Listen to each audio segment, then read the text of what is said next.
Okay, toy fans, this is your boy Rhythm Shift coming back at you with another review. Today I'm going to be taking a look at the Super 7 Teenage Mutant Ninja Turtles Ultimates Wave 3 Metalhead figure. So this is the final figure in the wave.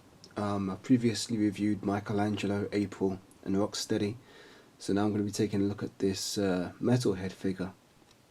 And we'll see what it's got. I'm going to be opening this live on camera. I haven't opened this before, so I'm not sure what to expect from this figure, although I do know to expect that there will be no vac metal on this figure, unfortunately. That was one of the key things, or one of the most striking points about the vintage Metalhead toy. I've still got mine, so I'll be doing a comparison with that towards the end of the video, Lord willing. But yeah, Metalhead was a figure that came out in the second wave of the Playmates Teenage Mutant Ninja Turtle toy line from the late 80s, so around 1989, 1990 I think this toy was released. I think I got my one in, was it 1990 or 1990? No, I got mine about either 1991 or 1992. Yeah, I got my figure. It was one of the last figures from Wave 2 that I got, because I was very fortunate to, one Christmas I got very fortunate and I got a lot of figures from Wave 1 and Wave 2, which nearly completed the whole line back then. But it was Metalhead, Ace Duck and Leatherneck were the last three for me to get from Wave 2. But anyway, enough about that. But although it's nice to reminisce about these things, because there's a lot of nostalgia associated with collecting these toys. Particularly for me, actually all the toy lines I collect now is nostalgia associated with it. I mean, Transformers Masterpiece. I used to collect Masters of the Universe Classics. Now I'm into G.I. Joe Classified and TMNT Ultimate, so there's a lot of nostalgia involved with me getting these toys because those are the main toys I was into in my childhood. But yeah, let's open this up and see what's inside. So I'm going to do this on camera, so we both find out what this toy has to offer together.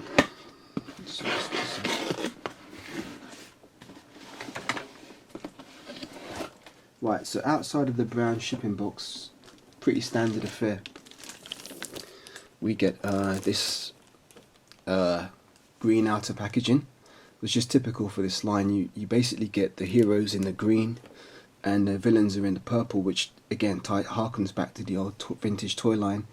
And usually on the front you get a different emblem. So here you've got Metalhead's head, and is that, I don't know what these two parts are at the side, maybe they're screwdrivers, I don't know. Surrounded by the turtle shell. It says Metalhead at the bottom there. Rotating it to the back, you get the classic 80s Teenage Mutant Ninja Turtles logo. So let's take it out the bag.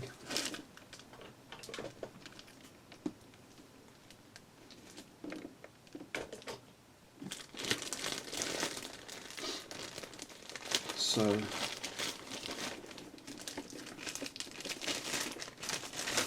outside of the bag, we've got the box, and it's in good condition. I mean, there's no trouble there. I mean, these usually do come in good condition because they're very well protected. Personally, I think it's a bit of overkill on the packaging, but at least the figure's safe. So, removing the slip cover, we get this.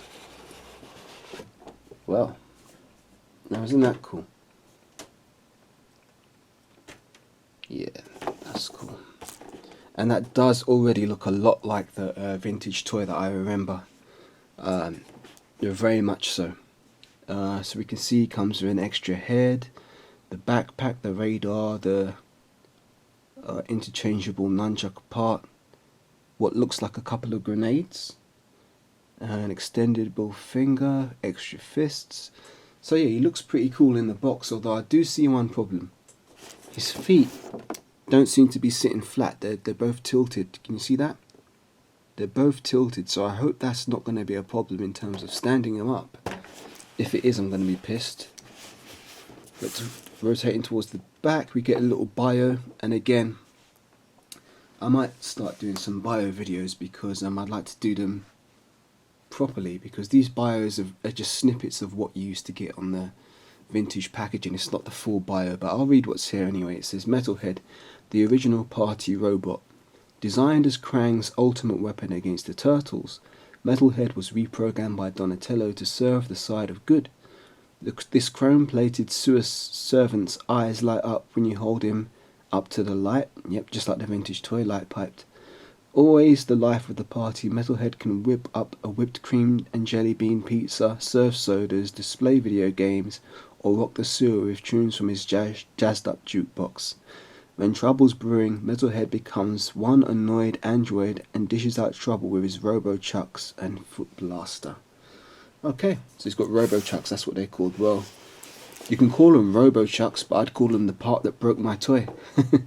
Because my vintage Metalhead, I guess I swapped the arm out too many times and eventually the arm broke, which is a bit annoying. And to this day it's still not fixed. I've tried gluing it a couple of times, but every glue I seem to use doesn't adhere for some reason, but maybe I should find a way to fix that now I'm older. But yeah, so that's him in the box. Let's get him out of the box and see what he's like.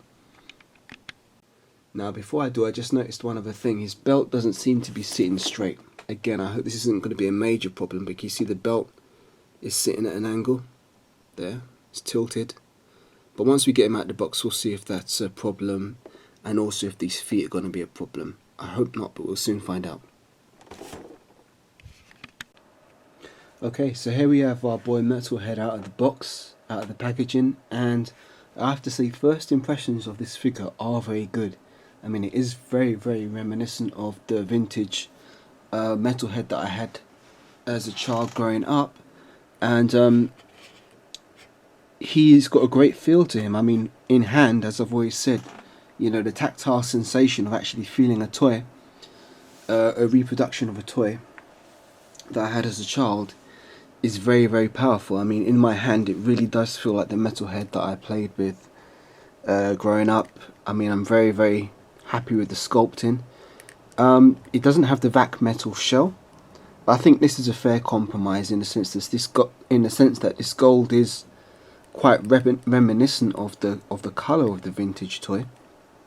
But yes, obviously vac metal would have been preferable, but for what we got, I think this is a fair compromise. I mean, it's not like I could. When Mattel done the Masters of the Universe Classics Flying Fist He-Mans, that was a massive disappointment. Massive disappointment for the Flying Fist He-Man, because you know the substitute colour they used for that figure, which I've actually got on my shelf. I could get it down, but I can't be bothered. But yeah, the substitute colour for that figure was very, very lackluster. But this, I think this is a fair compromise. I mean, I'm very happy with this. So let's take a quick look at his articulation, and then I'll get into his accessories. So his head can look left and right. It can go up slightly, down a little bit, not much. He can move his shoulders he can move his arms up at the shoulder, but he doesn't have much of an outward lateral lift because of the sculpting. I don't know if you can see, but there's some sculpted texture here which prevents the arm from going up any further in a lateral movement. I think that's the word used, lateral. So you can only go out that far, but it's not that big of a deal for me. You can go up all the way, so that's pretty cool. Now he's got an elbow bend, which again is just a single jointed elbow, just as all the other figures in this line so far. He can also, like the other figures, rotate at the elbow, but he's also got an upper bicep rotation, so that joint is pretty useless. I don't know why they have that and not a double elbow bend. He can rotate his hand round, and he's got the default fist that he comes with has a inward and outward motion on the wrist, but they're a bit stiff. I might need to warm that up to move that, because the pin inside these wrists is very thin and flimsy, so you've got to be careful with those, so I might have to heat that up first. He's got no real race twist, just like the other turtles, to be expected, but he can kick forward about that much, and the legs are quite secure, not like Bebop and Rocksteady where the legs just flop down very easily. So he can kick forward. Back is hindered by the shell, to be expected, but he has great outward motion, and the tolerances on these joints, you can do the Van Damme splits there. The tolerances on these joints straight out of the box is very nice. I haven't had any major problems, except with the wrist, I mean, but that's to be expected, because see, that wrist turns very easily. That one's fine, but this one I have to heat up, which isn't a problem. Now for the knee bend, when I saw the early photographs of this figure, I was very worried about this thin wire piece which connects the upper leg to the lower leg. I was worried that it was going to be prone to breaking, but it's actually very soft and flexible, so I don't think it's going to break too easy. And you can bend the knees without any problem. The wire just bends like that, and that's the same with both legs. It flexes, as you can see, which is a good thing. Hopefully it won't be a problem over time. Now two of the issues that I was worried about in the box is that his belt wasn't aligned correctly, but I was able to straighten it out, so that's cool, as you can see here.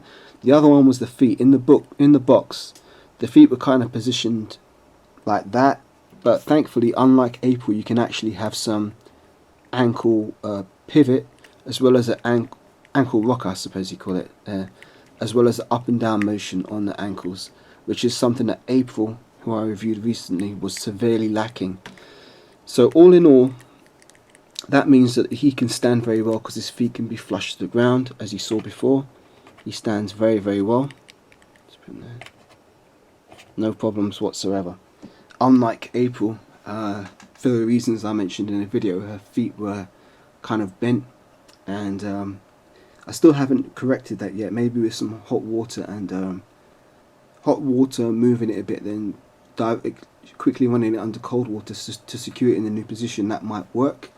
But I haven't actually done that process yet. But so far so good. Metalhead is looking great out of the box. So let's go on to his accessories. So the accessories he comes with, first of all, he comes with an alternate head. Now at first I was wondering, well, what's the difference, because this head doesn't really have the same expression, and this head seems to have the same expression, forgive me. So it's got the same expression. I was wondering, well, what's the point of having another head with the same expression? And upon closer inspection, I found out what it is. So, on the vintage toy, the figure had light piping. What you had is his eyes and his brain, and if you shone light through the top of his head, his eyes would glow red.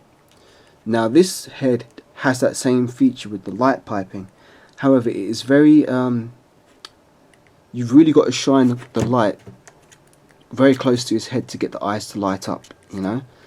Now the difference with this head is that the brain part is painted red, okay, and his eyes are also painted red.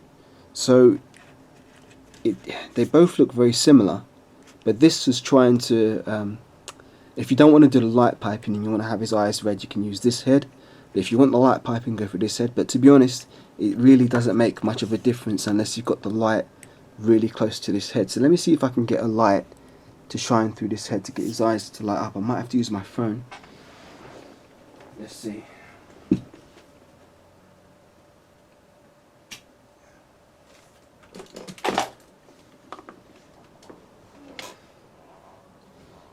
Yeah, I'm going to use my phone to do this. So let's just turn the light on my phone. Right. So if I shine the light there, can you see that? His eyes are lighting up red. If I take it away, it's like that. But if you get the light close, that's it. That's the effect you're looking for. So that's actually quite a cool action feature. If you can actually get the light to successfully work, it looks really, really good. But if I just demonstrate, if I swap the other head out,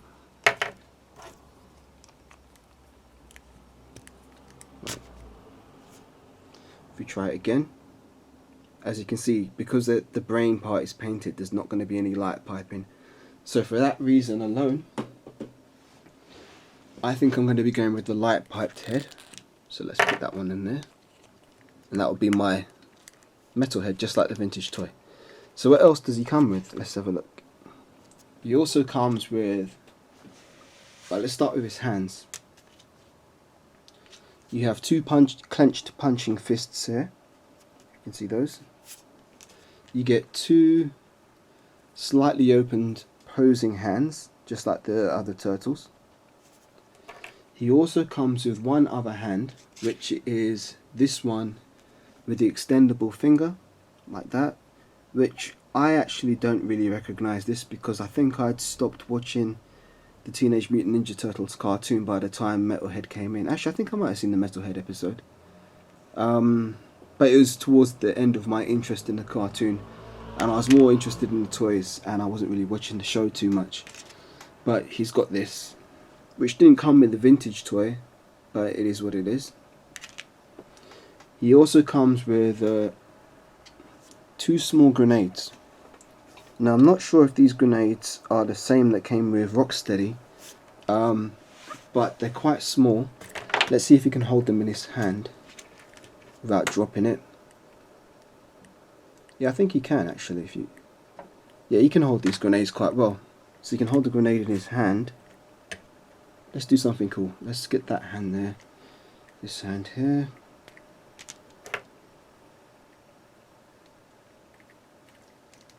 So you can have him. And these are frag grenades. Pineapples, I think they call them. You can have him ready to hurl the grenade with his hand, somewhat kind of.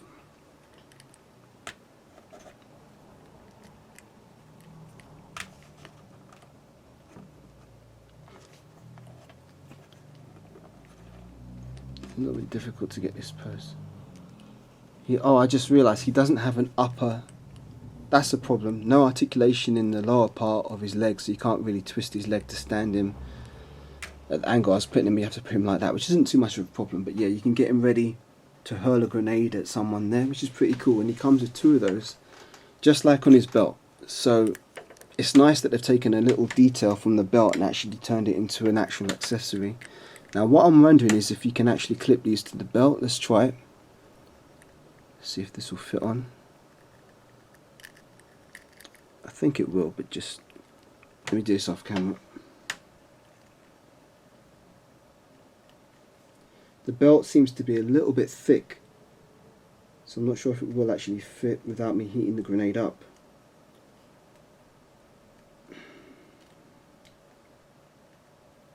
Yeah, the pin part is a bit stiff, and the belt is slightly thick.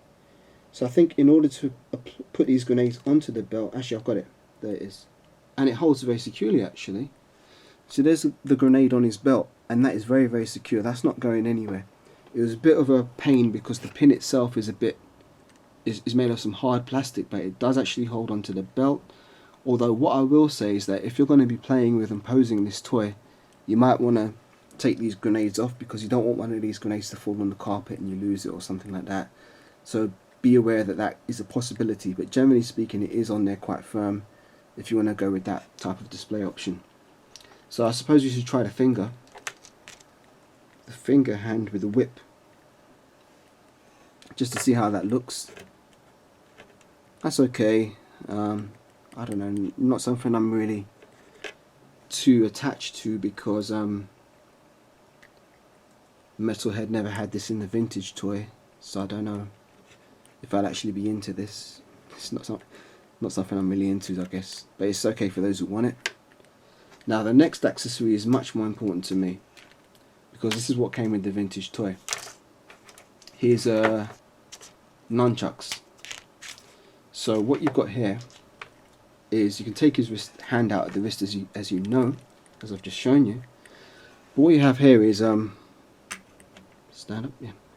You got 2 versions of these whirling nunchucks. So here's the first version, and here's the second version.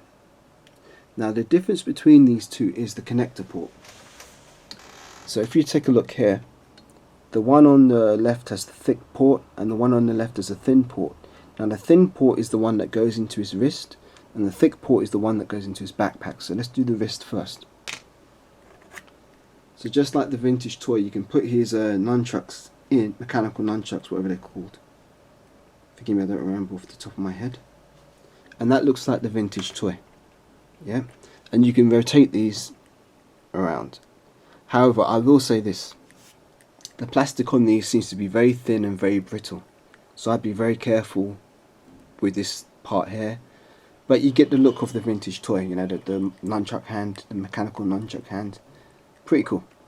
So the next thing to do is take a look at his backpack, which is the next accessory. So his backpack is just like the vintage toy. So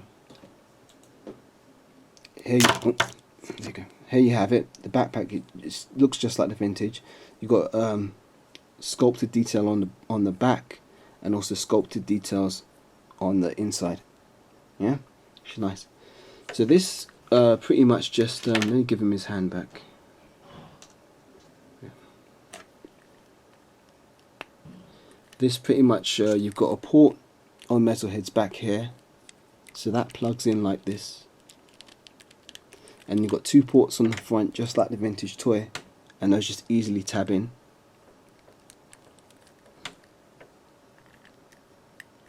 Put this on. There you go, and that looks cool. I mean, it looks just like the vintage toy. He's got his backpack there. I think that's supposed to be a foot soldier on there. And you also get the radar, just like the vintage toy. So the radar can clip in the top, like that, and you can rotate the radar around, which is cool. Now, alternatively, you can put these nunchucks with a thicker port in the port up here. I think you could do this on the vintage toy as well, and I suppose that's supposed to act as a sort of helicopter propeller, but what I'm noticing is that on the thicker nunchucks, this doesn't seem to want to rotate. On the thicker version, this doesn't rotate, whereas on the thinner version, it rotates very easily. Now, maybe that's just the fault of my one. No, it does rotate, but it's just a bit stiff. But as I said, you've got to be careful because this plastic is quite brittle, so I don't really want to be twisting it too much. But if you are going to twist it, do it at the center point and up there to get that to twist. So that's that, and that's how Metalhead looks with the nunchucks on top.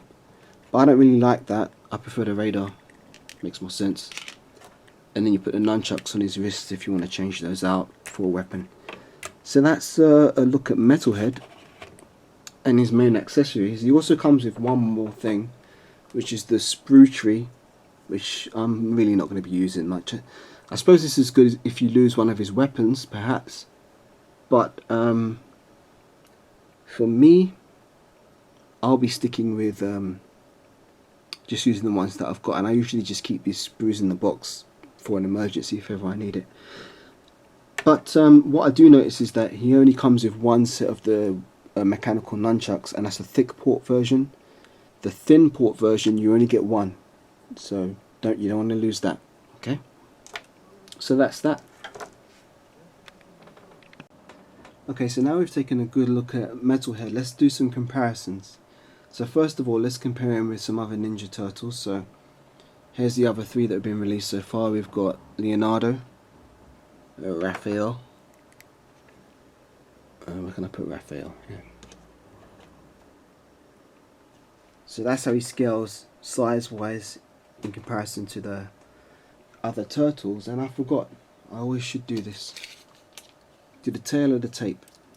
So just so you know, Metalhead stands at just about a fraction under 6 inches tall, and as I said, these are in the 7-inch scale, meaning that if you was to get a 7-inch figure, like I'll use another example here, 7-inch figure like say Storm Collectibles, here's Kazuya Mishima.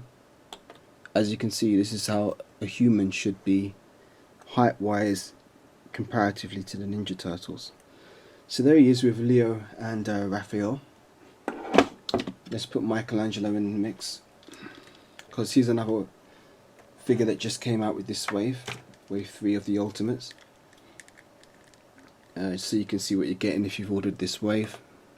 Here he is alongside Michelangelo, which is a really cool figure. I really like that figure a lot. Who else have we got here? I should have April. Yeah, I've got April here. Damn it. I always forget to turn the phone off, forgive me. Yes, we've got April O'Neil here.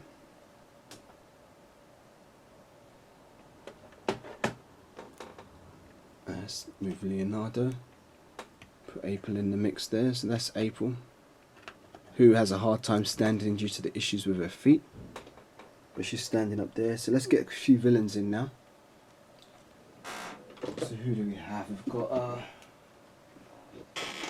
here he is alongside Shredder.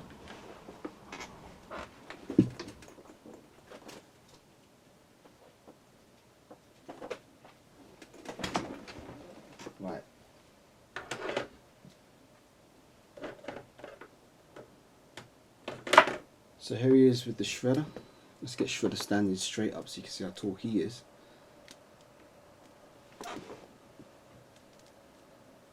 Yeah, just posing the figure, forgive me, here we go. Let's move Michelangelo out. Here's Shredder. There we go. And Shredder is, in my April review, he seemed to be standing the same height, but he is actually just a fraction taller, but I mean not as tall as I feel he should be comparatively to April. But there's Shredder.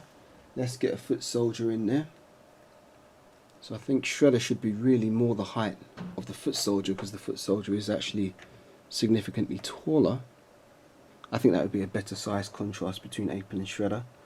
But then we've also got, for one more comparison, I'm going to use another Wave 2 from the vintage Wave 2 of the vintage toys, Baxter Stockman. So I'll put Baxter Stockman where April was.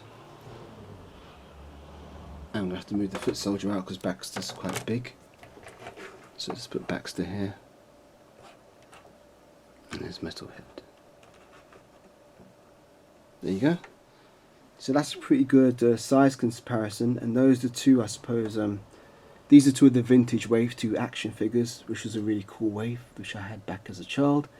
And from one more comparison, I'm going to try and get my vintage Metalhead to do a side-by-side then and now comparison, and then that will be the end of the review. But for now, I'll say this is a great figure, a lot more fun than I expected. I wasn't really expecting much from this Ultimates Metalhead, but he's turned out to be another win for this particular wave.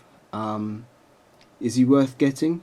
Well, if you're a vintage Teenage Mutant Ninja Turtle fan like myself, and you collected the original Playmates / Bandai toys, then I'd say yeah, this is a great version of Metalhead, and he really does look like the vintage toy. He really feels like the vintage toy. All in all, a really good figure. So before I conclude this video, I want to do one final comparison with my vintage 1990 Metalhead figure. So let's get him out of his package.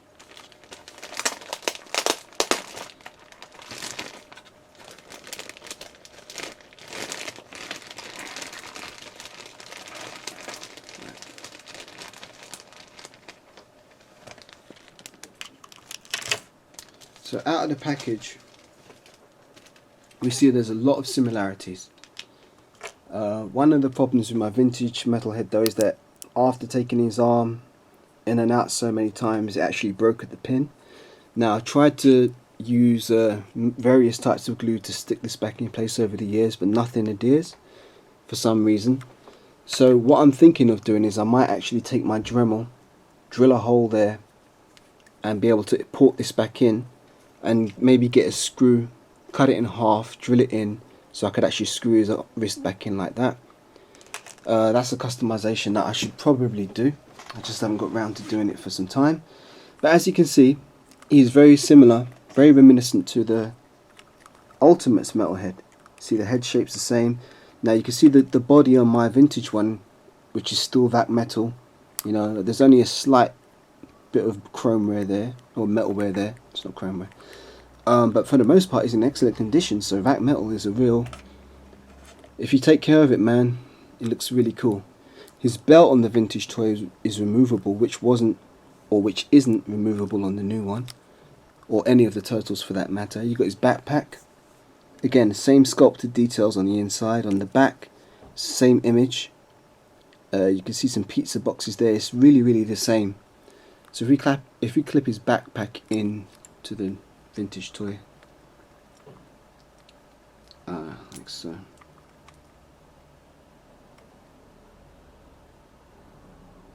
It's been a few years since he's worn this one. To say a few years, probably more like decades since he's worn this. So it still fits in. Just got to be a bit gentle with it because I don't want to break it. So yeah, the backpack clips in like that. Now you've got the same options. You could put the propeller in here if you wanted to, but I didn't really like that. I preferred this as a weapon. So we'll put the radar in. That fits in nicely. And there you have it. Vintage Metalhead alongside the newer Metalhead. Let's get him to stand up if he can. There he is. Yeah, so there you have it. Vintage, new. I mean, that's a great update if you ask me. I mean, this is exactly what this Turtles Ultimates line should be. You know, a faithful reproduction and an update of what we got before with the vintage toys. So this is a real nice update. Something I noticed though when I was just looking at this vintage one, he does actually have those pipes connecting his upper leg to the lower leg here on both legs, but they're just not painted. Whereas on the new figure, they are indeed painted black, so that's a nice little update. And I wish they had paid such attention to detail for figures such as Bebop and Mutagen Man, because Bebop's trainers are not painted correctly. They're in a pure red colour when they should really be red and white. And Mutagen Man, there's parts of bone that are showing which aren't painted, which is annoying because this Ultimates line is supposed to bring out all of those hidden details that were on the vintage figures. But it seems like they're bringing out the details they want and overlooking others which they don't have much interest for, which is pretty lame. So there you have it. But yeah, that's the important part, the review comparison between vintage Metalhead and my fallen friend over here, TMNT Ultimates Wave 3 Metalhead. If I can get him to stand. There you go. He's a bit heavy with the backpack on, so you have to lean him a bit forward, but generally it's okay. So there's the comparison. Okay, so there you have it. That concludes my review of the Teenage Mutant Ninja Turtles Ultimates Wave 3 Metalhead. As I said, all in all, this is a very good figure. Very solidly built. Very happy with him. He's very faithful to the vintage toy. Very faithful to the vintage toy. The accessories are welcome. You know, even the finger accessory, I mean, I could have lived without it, but it's nice to have it, I suppose. And all in all, I think I'd give this figure around maybe a 7.5 or an 8 out of 10. There's not really much that I can fault it on, other than the same faults that have plagued the whole line, which is the lack of double hinged elbows and double hinged knees. As far as the vac metal goes, I think this is a fine compromise. I mean, I like this texture. The shade of gold they've chosen is very nice, and the shell itself, it's not really very hard. It's a bit soft plastic, so I can maybe understand why, because of that, they were a bit apprehensive of using vac metal. I mean, if you did get vac metal, that'd be great, but I can live with this. I mean, it's not like the lame Silverhawk figures that Super 7 are trying to push on the people. Them Silverhawks look like shit. I was never into Silverhawks myself, but I mean, the choice of colours for those is just a joke. But this Metalhead's okay, I can give him a good pass. So yeah, if you're into TMNT and you collected the vintage toy line, this is a great figure and a worthwhile addition to your collection. And also, we're still waiting for Donatello, who's going to be in Wave 4. So if you wanted to, you could use this as a stand-in for Donatello. Just pretend, just like in the comic, that Donatello transferred his mind into Metalhead and that he's controlling Metalhead from a remote location. In my storyline, Donatello's still stuck in Dimension X, going on for the games I played in my childhood, and so he's using Metalhead. He's controlling Metalhead from a distance here on Earth. But that's just my storyline, and that's the storyline of one of the comics, if you're into that. But yeah, great figure, and I'd highly recommend him. So, hope you've enjoyed the review, and it's on to the next one.